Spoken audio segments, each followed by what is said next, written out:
So friends, हमने ये वाला विजुअल बना लिया था। दैट इज लास्ट 5 years में what is the employ trend, थोड़ा डिक्लाइन दिख रहा था यहाँ पर।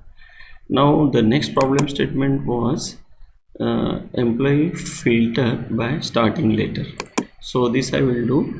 So we can go by table, say, because we need to go for string manipulations here.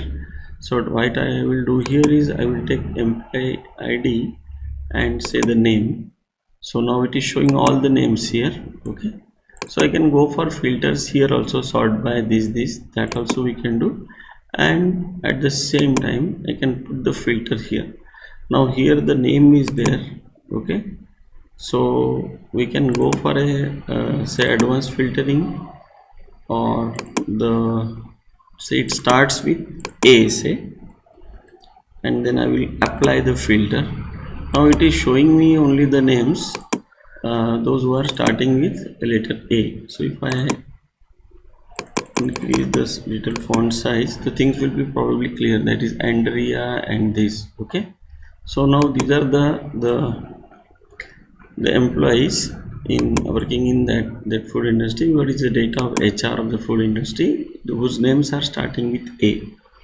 Now next was employee leave balance analysis. Okay, so I am going to the next one, that is leave balance analysis. Again, this, as it is a balance analysis, I think we can go by a funnel chart.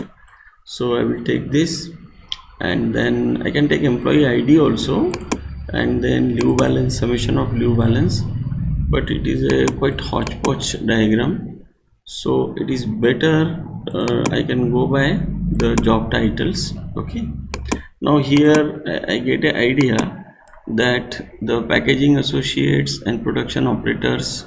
Okay, so, or I can take the average values of this. Then I can little format this, data labels, category labels, and so on.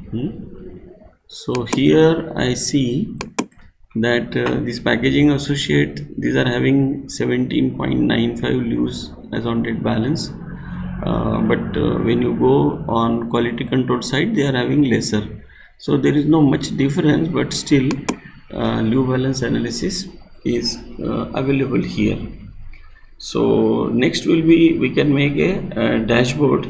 So I will discuss that in the next video. Thank you so much.